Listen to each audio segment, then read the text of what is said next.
ఇదిలా ఉంటే జగన్ రైతు వ్యతిరేకి అంటున్నారు మంత్రి నిమ్మల రామానాయుడు. రైతుల గురించి మాట్లాడే అర్హత జగన్ కు లేదన్నారు. గతంలో రెడ్ కార్పెట్ వేసుకొని రైతులను పరామర్శించిన వ్యక్తి జగన్ అన్నారు. వైసీపీ పాలనలో రైతులు జగన్ కు కష్టాలు చెప్పుకోలేకపోయారన్నారు నిమ్మల.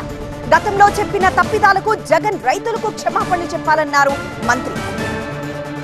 రైతుల్ని పరామర్శించడానికి కూడా టెంట్లు వేసుకుని రోడ్డు మీద కార్పెట్ వేసుకుని డయాస్ వేసుకుని బ్యారికేడ్లు కట్టుకుని ఆ బ్యారికేడ్ అవతల రైతుని నిలబెట్టి యువతలు నువ్వు డయాస్ మీద ఉండి రైతును పరామర్శించేటువంటి గొప్ప సాంప్రదాయానికి ప్రపంచంలోనే శ్రీకారం చుట్టినటువంటి జగన్మోహన్ రెడ్డి గారు మీరు కూడా రైతుల మీద మరి కపట ప్రేమ ఈరోజు చేత ఇటువంటి వ్యక్తుల్ని నిశ్చితంగా గమనిస్తూ ఉండాలి.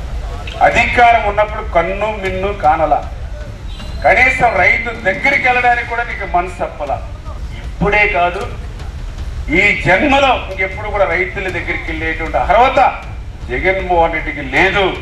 లేదంటే నేలకి ముగ్గు రాసి ఆ యొక్క రైతులకి క్షమాపణలు చెప్పాలి జగన్మోహన్ రెడ్డి. ఇటువంటి మరి ఏదైతే పరామర్శకు కానీ ఇటువంటి పరిశీలించడానికి వెళ్ళిన సందర్భంలో